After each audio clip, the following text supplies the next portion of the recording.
Good evening, dear students. Our next session, that is dealing with the analysis and interpretation of data. See, we had gone through so many techniques or so many qualitative as well as quantitative aspects of this research methodologies and different types or different strategies we had gone through. And also through that different strategies, we were collecting data from the from where we had to collect. Okay, then with that data, how we will analyze or how we will interpret or how will we reach our conclusion or what is our findings from that particular study, that we will do with the help of statistics. That is, by using this statistics, we are analyzing and interpreting our data that we had collected during our research work.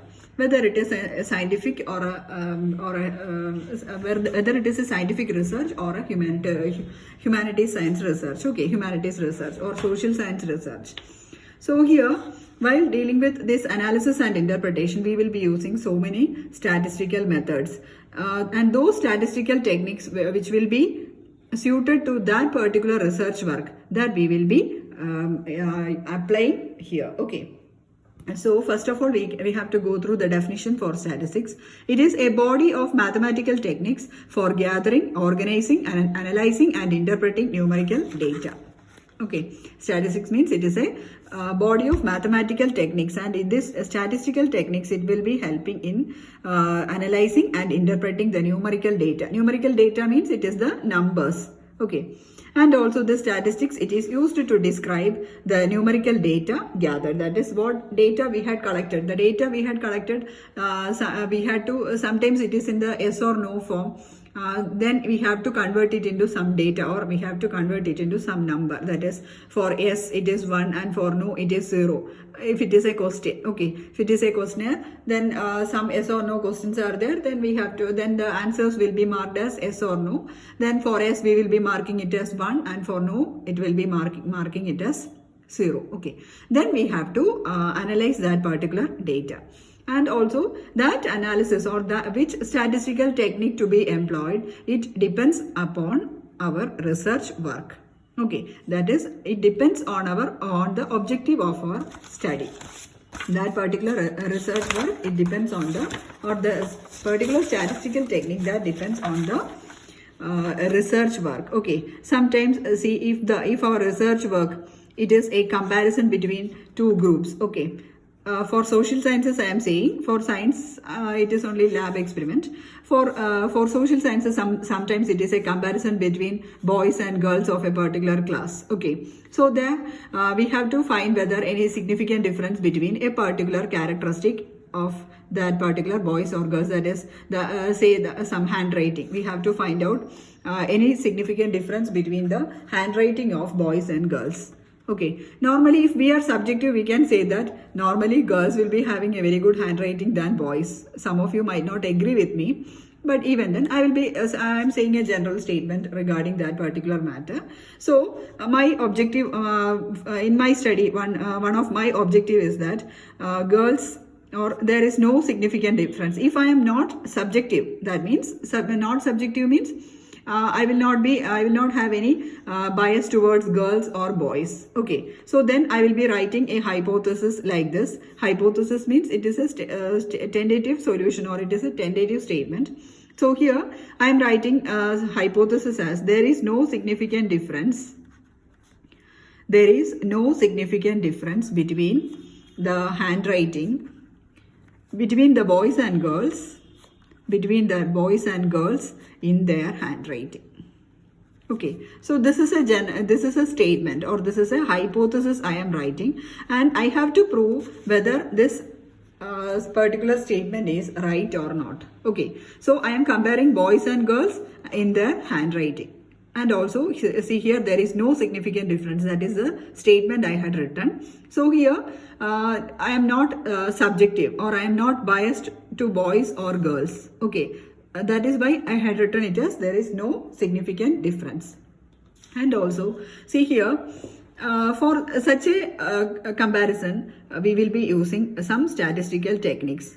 So this statistical technique we are applying only on the basis of our study. Okay, so here we are comparing boys and girls. So here I am adopting a statistical technique, that is the t-test. Okay, normally this t-test, it is used to find out whether any difference between, or whether girls has got a good handwriting or boys had got a good handwriting than girls. Okay, so by using this t-test, I am finding out the result for this particular statement. Okay, so this is one particular statistical method. So similarly, just like our while we are going through our hypothesis, we can find out what type of statistical technique has to be adopted. Okay, so that depends on our hypothesis and our objectives. Okay, so that is the importance of statistics in research, and so there are so many statistical techniques employed. And some of you might have been studied in your classes. If math students are there, I think they will be familiar. These students will be familiar with the some of the statistical techniques. Okay, so here the statistical techniques, it is used to describe the numerical data gathered, and also it serves the fundamental purpose of description and analysis. That is, after research work, we will be doing our analysis by using the statistical techniques. Then again, normally data that we collect, the data, it can be classified into two types, that is parametric data and non-parametric data. Okay, parametric data and non-parametric data. See here, parametric data means it is a measured data. Say sometimes if we are measuring the weight of a particular substance. Okay, if we are measuring the weight of a particular substance, weight normally it will be measured in kilogram or gram. So that is a parametric data. Okay, that is, it is a measured quantity. Okay, then again, so this is one of the example. Weight, it is a parametric data. Then in the case of non-parametric data, it is not a measured one. That means sometimes if we are counting the number of boys, that means the number of boys, let it be equal to 10 in a particular class, then we can say that it is just a number. Okay, so that means it is a non-parametric data. It is not a measurable quantity, it is a countable one, isn't it? So it is a non-parametric data, while what all things that we are measuring, it is a parametric data. Okay, so that is the difference between these two, parametric and non-parametric data. So parametric data are measured data. It is a normally distributed data, and it can be applied to both ratio scale and interval scale. Then two types of scales are there. No need of going in detail into this part. It can be ratio scale and interval scale. Just for your information only, I had written this particular point. It is, you have to note this. What is a parametric data means? It is a measured data and it is a normal distribution. And again, this parametric data or the parametric test normally we use are mean. Mean normally, as you know, it is the average. You are all using daily, isn't it? So this mean, it is a parametric data. Then standard deviation, then Pearson's R. These are all parametric test. Okay, mean, standard deviation, then Pearson's correlation R. Pearson's correlation R. So these are all parametric tests. Then coming to non-parametric test, and again this t-test, then analysis, ANOVA, then ANCOVA, etc. They are also this parametric test. T-test, ANOVA, ANCOVA. T-test means here by using t-test we can find out the difference of or the comparison of two groups by using t-test.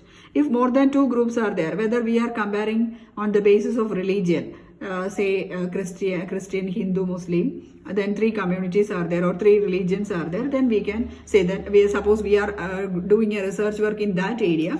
So there are three groups are there sometimes, or more number of groups are there. Suppose Jainism, etc. If we are taking into consideration, there will be three or more groups. So if more than two groups are there, we will be applying the statistical technique ANOVA. Analysis of variance. Okay, ANOVA means analysis of variance. That is what is called as ANOVA. Then coming to ANCOVA. ANCOVA means it is analysis of covariance. So here ANCOVA means normally if we are taking two groups as such, that means we are not equating the two groups, we will be using this ANCOVA. Such more details you need not, it is not necessary for you. I'm just saying about all this. Then coming to this factor analysis. So these are all parametric tests: mean, standard deviation, then Pearson's correlation. Pearson's correlation means sometimes a correlation means this correlation it is employed for finding out whether any relation is there between two variables. Okay, sometimes intelligence and academic achievement.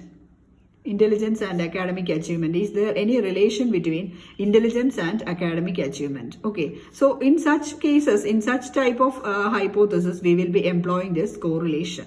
Pearson's correlation R. Pearson's correlation R. So for finding out or for establishing whether there any relationship between two variables. Here the two variables are intelligence and academic achievement. So for establishing any relation between two variables, we are using the statistical technique Pearson's correlation. Okay. Then other parametric tests are t-test, ANOVA, ANCOVA and factor analysis. Okay. So this is the parametric data, that is a measured data. For example, kilogram, then money, etc. will be parametric data.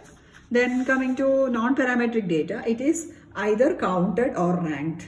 Non-parametric data means it is counted, that is the number we are expressing here or the frequency we are expressing here in the case of non-parametric data, and it is ordinal. It can be ordinal or nominal.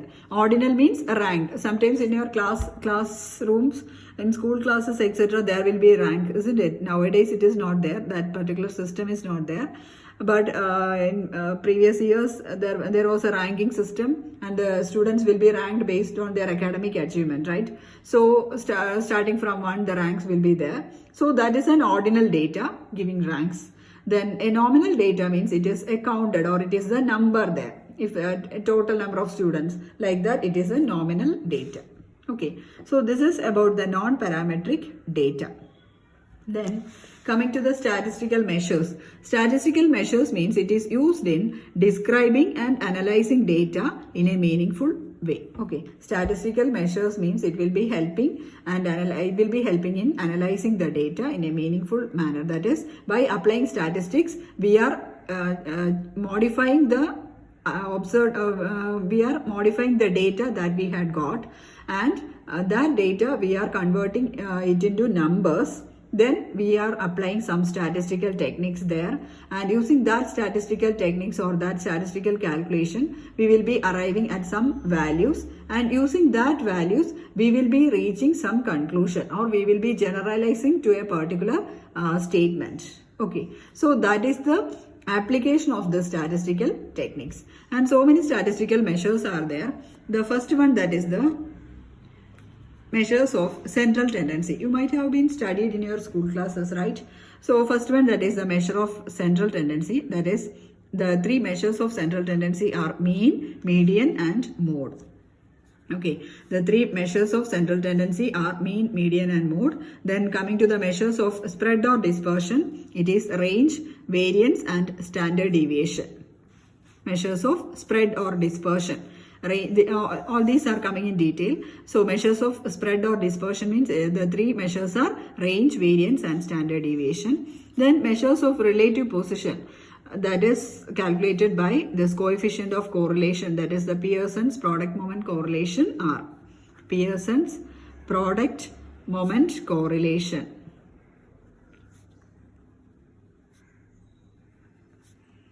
Pearson's product moment correlation R. Okay, so that is these are mainly the three statistical measures: measures of central tendency, measures of spread or dispersion and measures of relative position. Then coming to the first one, that is the measures of central tendency. So the first one, that is the mean or average. As you know, average means it is the sum of the scores divided by the total number of scores, isn't it? We are all finding out in we are calculating it in our day-to-day life, mean. So mean, it is denoted by x bar. X bar is equal to sigma x divided by n. Sigma x divided by n. Sigma means, what do you mean by sigma? Sigma means it is the summation. Sigma means it is the summation. Okay. So x bar is equal to, x bar means it is denoted by mean. Then sigma means sum of or summation. Then x means the scores in the distribution. Sometimes x will be marks, or sometimes x will be height in centimeter or weight in centimeter, like that. So x is the scores in the distribution and n is the number of scores. Okay. So this is the first one, mean, that is a measure of central tendency. Normally this will be asked in some PSC exams also. Measures of central tendency, etc. sometimes. So this x bar is equal to sigma x divided by n. So x bar is the mean, sigma is the summation, x is the scores in distribution, and n is the number of scores. Then we can go through one example. I'm just writing that example for the namesake. See, different scores are there. So these are the different scores. So we can write it as, represent it as x. Then summation of x, sigma x, that means it is the sum. Then n is number of the scores, that is 1, 2, 3, 4, 5, 6. So the total number of scores is equal to 6. So x bar is equal to 21 divided by 6, that is equal to 3.5. So this is the average or mean of that particular scores. Okay. Then coming to the median. Median means it is a point in an array above or below which one half of the scores fall. Okay. See, median, it is a point in an array. See, consider these 7 numbers, 1, 2, 3, 4, 5, 6, 7. Okay, 7 numbers. 7 numbers are there. And see, here the median means it is 4. Median of this particular scores is 4. So median means it is an array above and below which one half of the scores fall. So the middlemost value, that is the median. So above this value, above 4, how many scores are there? 3 scores are there. Below this value, median, below this number 4, how many values are there? 3 values or 3 scores are there.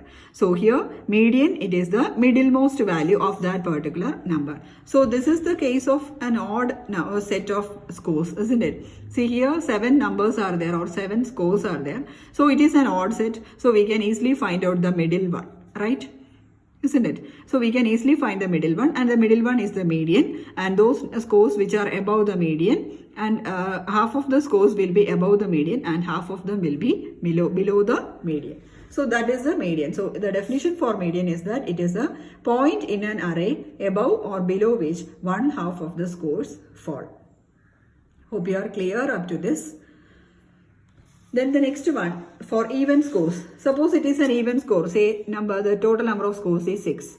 So here we have how to find out the median value. Okay. So here what will be the middlemost values? The two middlemost values are 4 and 3. Isn't it? The middlemost values are 4 and 3. So we can take the average of this particular two middlemost values, and the average of the middle value gives the median. So 4 and 3 means the middle value is 3.5.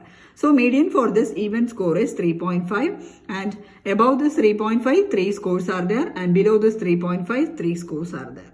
Okay. So here median, it is the midpoint between the two middle scores. Okay. Median is the midpoint between the two middle scores. That is where we have to take the average, and that value gives the median for even scores. For odd scores, no problem is there. You have to find out the middle number. Okay. So this is about the case of median. Hope you are clear. These are all things you might have studied in your school classes, right? Then the next one, that is the mode. Mode means it is the score that occurs most frequently in a distribution. See, here a distribution is given 6, 5, 4, 4, 3, 2, 1. Okay. So which one is repeating the most? 4 is repeating, isn't it? 4 is repeating 2 times. So here in this particular set of scores, the mode is 4. Okay. So mode means it is the score which is frequently distributed. That gives the mode. Okay. So this is the first case, that is the measures of central tendency, that is mean, median and mode. Okay. Then the next is measures of spread or dispersion, that we can see in our next session.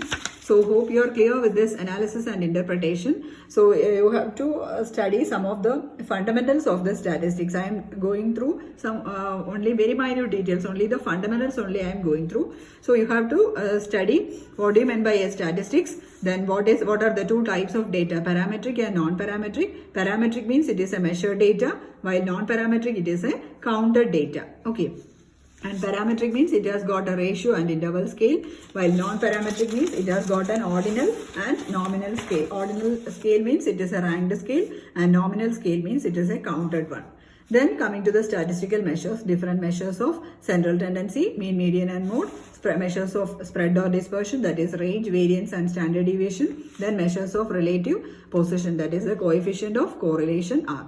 Normally, this coefficient of correlation, it is calculated by using Pearson's product moment correlation. Okay, then you have to go through some of the examples for mean, median and mode. How mean is calculated? Mean means it is simply the average of a set of scores. Median means it is a midpoint in a set of score, and two types are there for odd scores and for even scores. Then coming to the mode. Mode means it is the most frequently occurred score in a distribution. Okay, so this much for today. You have to write down the lecture notes and upload it in the classroom. Okay, thank you.